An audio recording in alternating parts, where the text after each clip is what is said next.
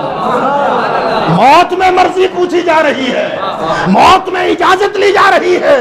اعلیٰ حضرت فرماتے ہیں خدا کی رضا چاہتے ہیں دو عالم، اور خدا چاہتا ہے رضائے محمد۔ مصطفیٰ آپ کہو تو کام کریں، نہ کہو تو واپس جا رہا ہو۔ اللہ کے حبیب صلی اللہ علیہ وسلم نے فرمایا تم اپنا کام کرو، میں رفیق اعلیٰ کو پسند کرتا ہوں، میں رفیق اعلیٰ میں جانا چاہتا ہوں۔ فرشتے نے اپنا کام مکمل کیا۔ یہاں صوفیہ اکرام کی ایک بات میں عرض کروں، فرشتے نے روح مصطفیٰ جب جسم مبارکہ سے نکالنے کے بعد ہزاروں ہزار رحمت کے فرشتوں کی بارات کے ساتھ مصطفیٰ جان رحمت کی روح مبارکہ جلوس ملائکہ کے ساتھ جا رہی ہے۔